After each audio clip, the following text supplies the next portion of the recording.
Kaba is assigned with the task of helping Khalifa tap into her inner potential and teaching her the ways on how to become a Super Saiyan, but along the way, Kale, the quiet, shy, and timid female Saiyan, stands on the side as she watches the power be revealed before her eyes, all while Majin Buu has fallen asleep, with Universe 7 having to scramble for new members. What's going on, Dragon Ball fans? Welcome to my Dragon Ball Super episode 92 review, entitled Emergency Deployment, the incomplete 10 members leading into Dragon Ball Super episode 93 next week, and what will be Goku visiting Frieza and having to recruit him onto the Universe 7 team, in which is a episode that each and every single one of us have been waiting for ever since the conclusion of the ROF arc and movie. But a quick plug before we begin: if you guys are fans of Dragon Ball, be sure to subscribe to the channel for more news, information, updates, and reviews alongside discussions and theories onto the channel, where I provide daily Dragon Ball content on here. And make sure when you guys subscribe, be sure to go on ahead and click that bell icon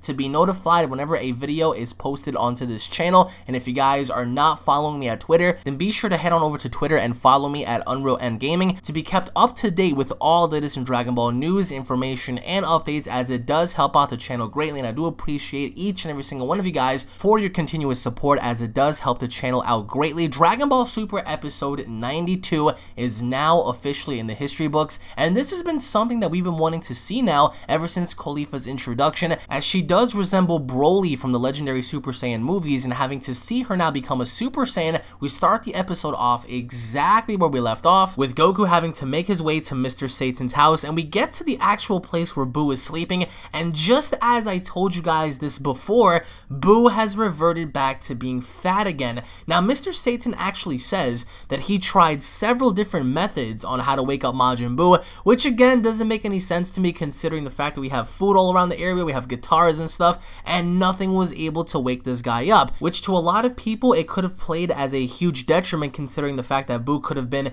a really hardcore player in this tournament. But in fact, he fell asleep, he's fat again, and he's out. But then we get to see Kisara and of course Topo talking as they're in like some fancy restaurant discussing the Tournament of Power. And again, this reminds me a lot of the Justice League, because we get to see Topo interact with kids, and it's kind of hard to take Topo serious, especially since he's a candidate to be a god of destruction. But either way, we see how Topo is talking, and he discusses on having the second-rate troopers protect the universe while they're at the actual tournament. So it looks like there's more troopers involved, but the primary troopers are going to be involved in the Tournament of Power, while the secondary troopers are going to be guarding and protecting the universe. So we go on over to Moscow's universe, and I have to say, Moscow's planet is all machine. This actually reminded me so much of the original Digimon season, when we had Machine Dramon and all his army of machines, and we get to see how the Kaioshins are actually talking to these beings, and these machines that are going to be involved in the Tournament of Power, to me,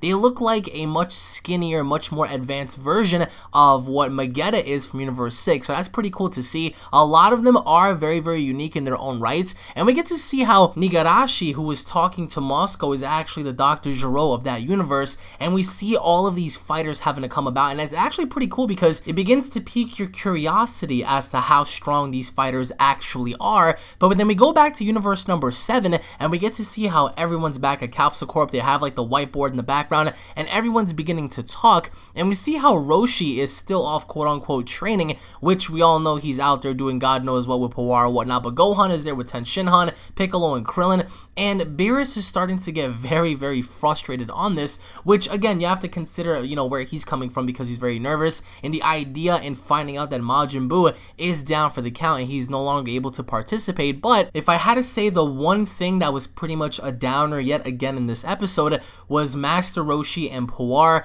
Again, I think that really wasn't needed. Even though it's Roshi's way of quote-unquote training, he's still not improving significantly enough to show his progress, because so far we've seen a jump in various different fighters from Piccolo to Gohan and whatnot, but now it looks like Roshi's the only one just out there having fun. But if you look closely and pay attention to this episode, these are the final moments before the Tournament of Power begins, as we see Bulma with her daughter. She's nestling Bola in her crib, and there's a bunch of stuff going on. And it's funny enough how Elder Kai, Whis, and Beerus are sitting around, and they're watching, you know, Gohan speak to Krillin, and we see how Piccolo and Gohan tell Krillin about, you know, the problem with Buu, and that is a severe problem because he is supposed to be one of the top hitters of the team. And Shin walks on over, and he thinks this is going to be a major problem. And as Shin is talking, Beerus is stuffing his face because Beerus thinks that, okay, well, I might as well stuff my face before I get erased. You have to see where he's coming from. But Shin tells Gohan that Boo having to fall asleep is a major problem and they can't go unless they recruit one more member onto the team. And that's where, of course, Beerus tells Gohan to figure something out as the team leader, in which Gohan is sure that his father's gonna wake up Boo, but it looks like Goku had done nothing to wake him up because they literally tried everything to wake up Boo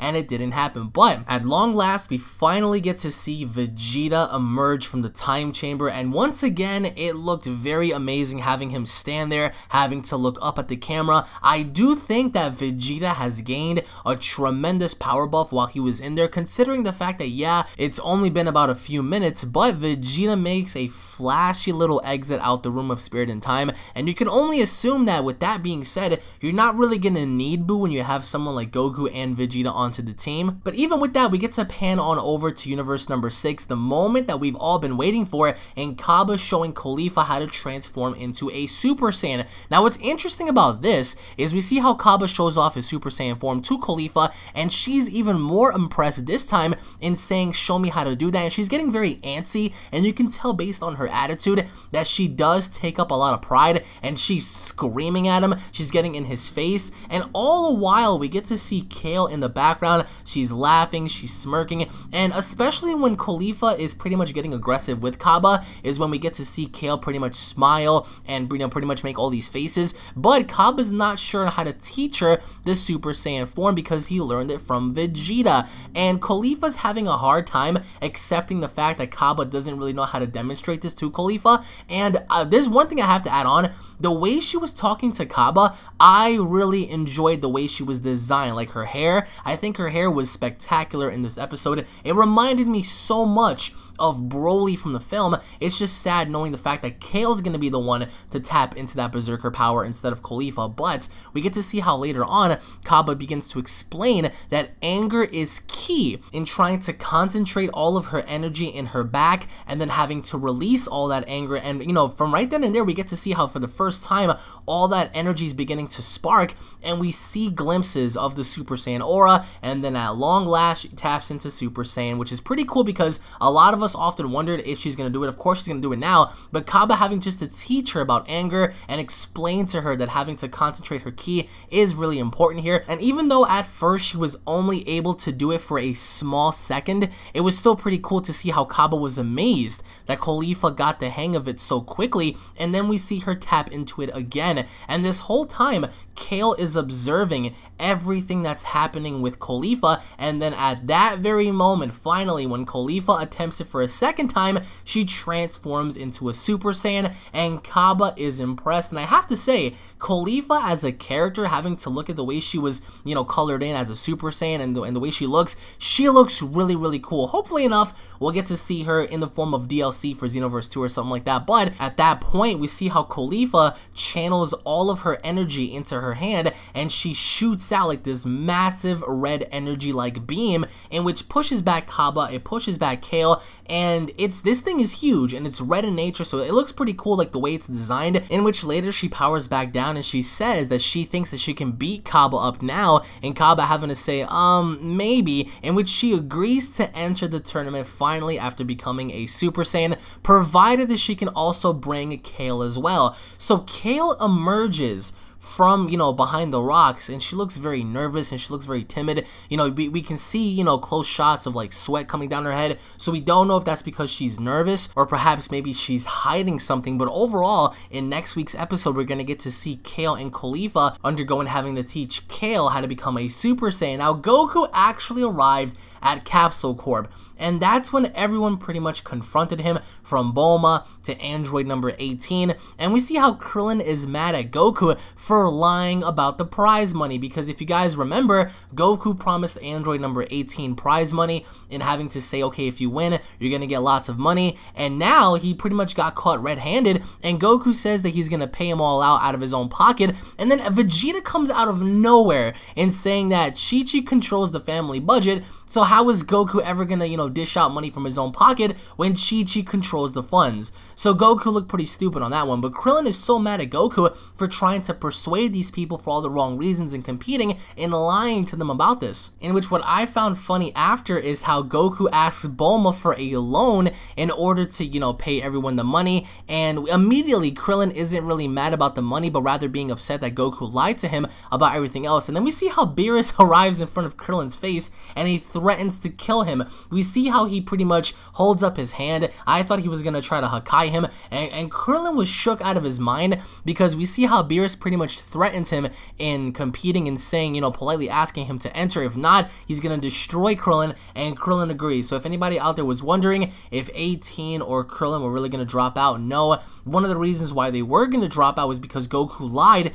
about the fate of the universe, instead having to promise money. So that was the overall purpose of that message. But of course, Beerus having to step in, and towards the end of the episode, Beerus is yelling and screaming at everybody, and you can already tell that everyone is primarily there. We see Gohan, Goku, Vegeta, we see Piccolo, we see Ten Shinhan, Android 18. The only people missing, of course, are androids number 17 and, of course, you know, the 10th fighter. But then towards the very end, we see how Beerus chews everyone out for, you know, having to pick only guys from Earth. And at that very moment, at the very end, Goku finally says, "Wait a minute, I have an idea. What about Frieza?" And everyone looked at him as if he was nuts. They were all just like, "Frieza? Are you insane?" And then we see how the tournament comes together. I'm not gonna lie, the tournament ring looks freaking awesome, so I cannot wait to see this. And now, of course, we're gonna be building up to Dragon Ball Super episode 93, in which we see towards the very end of the episode,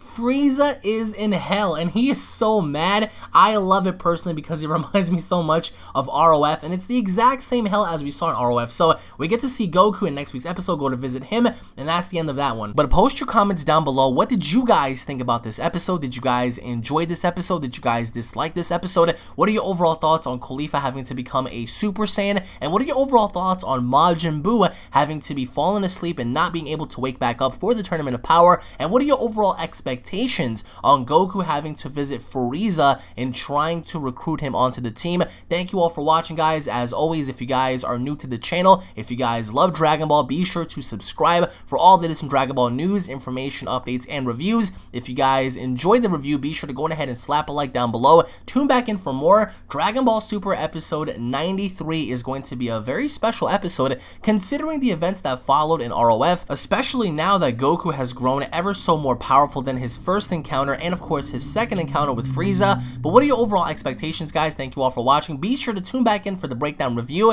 and I'll be seeing you all down in the comment section below. Have a great night, guys. Peace.